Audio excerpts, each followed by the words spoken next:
Hi there, we here at the John DuLong Show care about your privacy, and with that in mind, we are updating our privacy policy. Or we're switching to releasing on Fridays. You know, either or. Let's start the show!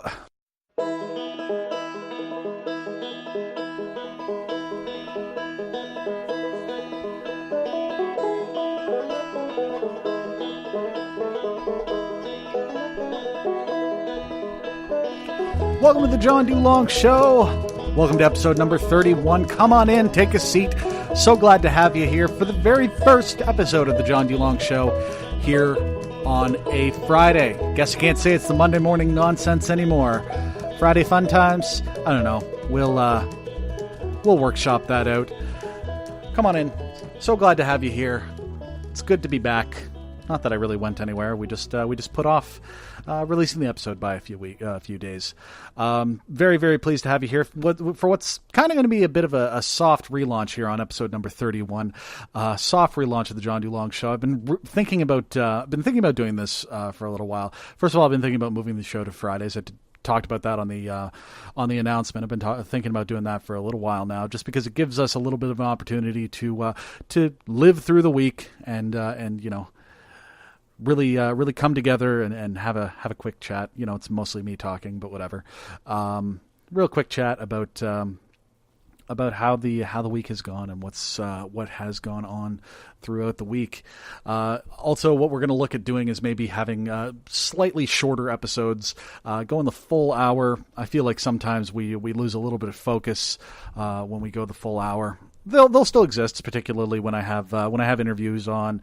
We're not gonna shorten down any conversations that I have on the show for the means of keeping the show shorter. If it's gonna go an hour, in that case, then it's gonna go an hour. But we're gonna aim a little bit closer to half an hour 45 going forward. I think it's just gonna make a better show overall. Man, bit of a crazy week this week. We're starting to have actual real nice weather here in Halifax. As I'm recording this today, it's like 26 degrees outside, Celsius. I'm not going to do the math for you. If you don't do Celsius, get on our level, America. Anyhow, it's just a beautiful sunny day. I'm looking forward to spending the rest of my afternoon once I finish this show, relaxing in the sunshine a little bit. I might even grab a beer from Garrison, which I actually had a chance to try this week. Garrison has released a jalapeno flavored beer. Really, really quite good. So it's not overly spicy. You kind of get the underlying flavor of a jalapeno in there without it being too overwhelming in terms of spice. I think it goes well as a flavor with the beer itself. So highly recommend that one. Highly recommended beer. I went to the Garrison store down here in Halifax, down next to the Seaport Market this past Saturday. We'll get to that a little bit later when we talk about Liverpool. And I picked up a few beers there. They just from their cooler. I just wanted to get a little taster of a few different beers. I also grabbed their Pucker Up, which I've had before and really enjoy. It's kind of the sour mash type of thing that's super popular this season. There's usually like one beer that is super popular any given summer, and that seems to be the one that a lot of different breweries are sort of going towards. Boxing Rock also has one, which I can't remember the name of right now, but I've had it before, and it's also quite good. So kind of looking at like a cranberry thing going along with the sour mash. Really, really good. Really, really good beer. I also tried speaking of good, I tried the Wicked Good Pale. Not my favorite beer that I've had. I felt it was just a little bit overpowered on the hops, but still pretty good. It's just not exactly what I was expecting. I was expecting something a little bit more along the lines of a, hey, we're going to take Sam Adams and make it a little bit more like a microbrew. make it a little bit more garrisony. And instead it was a pale ale. It was an IPA almost. It had the hallmarks of a particularly hoppy beer, and it's sort of my fault for not checking the label and figuring out, what should I expect when I try this beer. So I don't know, maybe that just sort of my own lack of foresight kind of maybe soured me on that beer. I don't know. We'll see. What else has been going on? So Kim Kardashian is apparently a policy expert who's going into the White House right now, which is like only the seventh weirdest thing that's happened this week. I think I saw a tweet from former WWE writer, and I'm completely blanking on who it was at this very moment, but basically the gist of it is that he said, the 2013 WrestleMania celebrity guest was getting advice from the 2014 celebrity WrestleMania guest in the Oval Office, and that's only like the eighth weirdest thing that's happened this week. I mean, there's the whole Roseanne Barr thing that happened, but I'm not going to talk about that here. You've already gotten your nice hot takes on Roseanne Barr being an absolute racist piece of shit. Elsewhere, I'm sure. I bring this up, I guess, because just sort of randomly at the same time, I saw this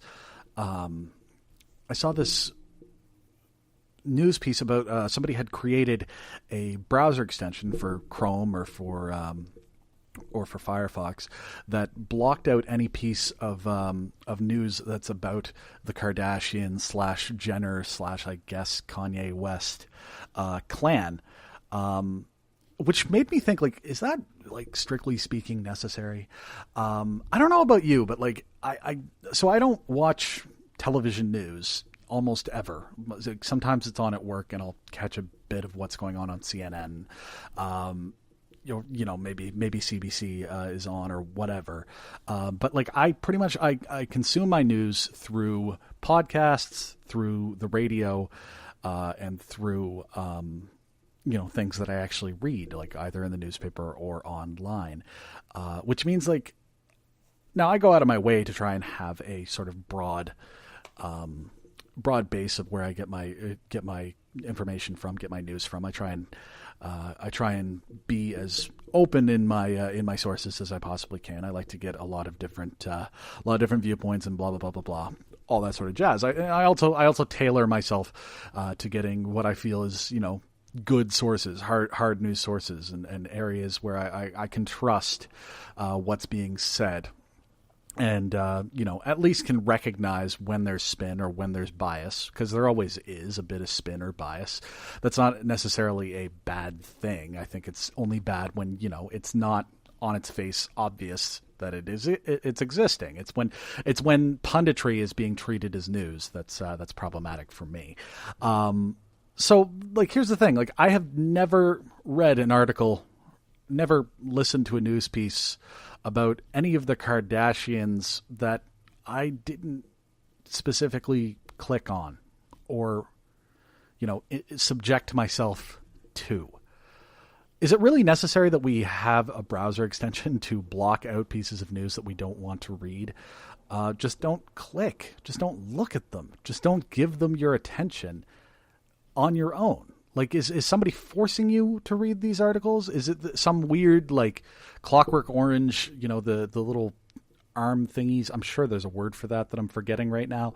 Holding your eyes open and, somebody's dousing your eyeballs with Visine to make sure that they don't dry out while you're forced to consume news about the Kardashians and Jenners. I just don't get it. I just don't understand it. It's very, very peculiar to me that people need to block that stuff out, because it's not like I'm passively engaging in the news that I'm engaging with. I'm listening to it because I've chosen to listen to it, and frankly, if they're covering something that I don't care about, I just move on, or I don't pay much attention to it, or whatever. It's very rare that these human interest pieces, and by the way, if this is your jam, if you're all over what's going on with the Kardashian family, or whoever, the Paul brothers, I don't care who, then by all means enjoy that. That's your call. I hope you do love it. That's cool. It's not my it's not my area of interest, so I just don't bother with it. I don't know. Very, very strange, nonetheless. That you need to somehow block these things out because the very fact that they exist bothers you. I don't understand it. I did once upon a time have a similar extension on my browser that turned YouTube comments into just herp derp derp derp derp derp derp because YouTube comments are typically speaking awful. But I ended up turning that off because there are a few channels where the YouTube comments are actually, at the very least, somewhat engaging, somewhat interesting. There's at the very least some discussion that's going on that's not just devolving into first and, angry yelling. It's actually interesting discussion. So I don't know. That's all I got to say about that. What else can we put into this little what's going on at the beginning of the episode before we get into the other sections of the show? Oh, here's something. White nationalists marching in a local town festival parade.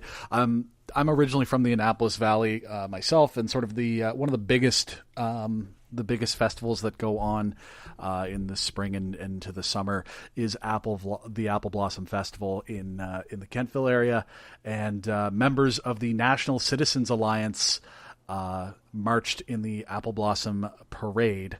Apparently the parade organizers didn't know what their message was going to be.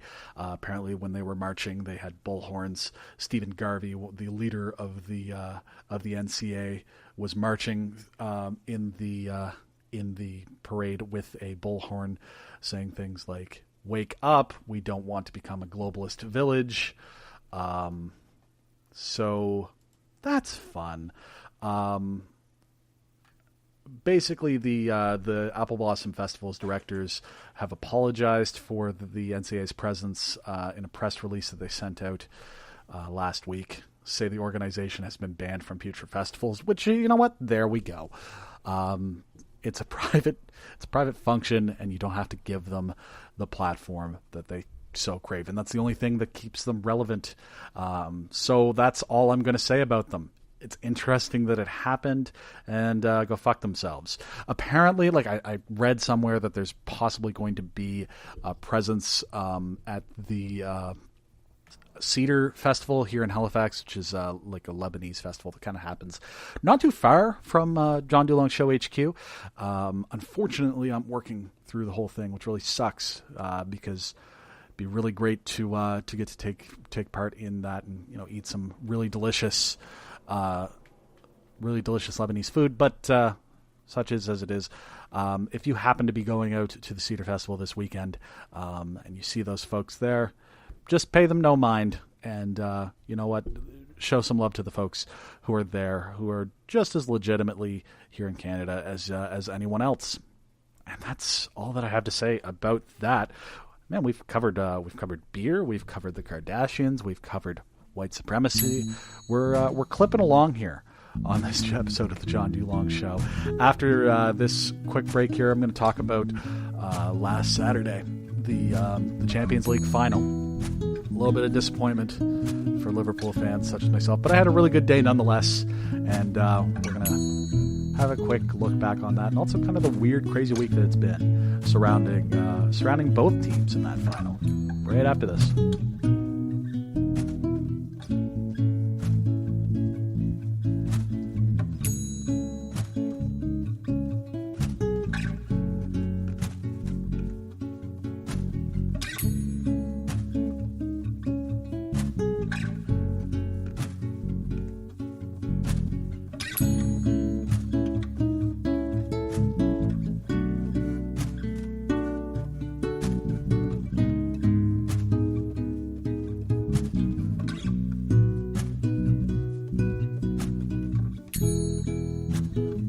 So hoping to, in the next couple of weeks, have a guest on. I don't know why I'm being coy about who it is. I'm hoping to have Mikey Aaronworth on the show.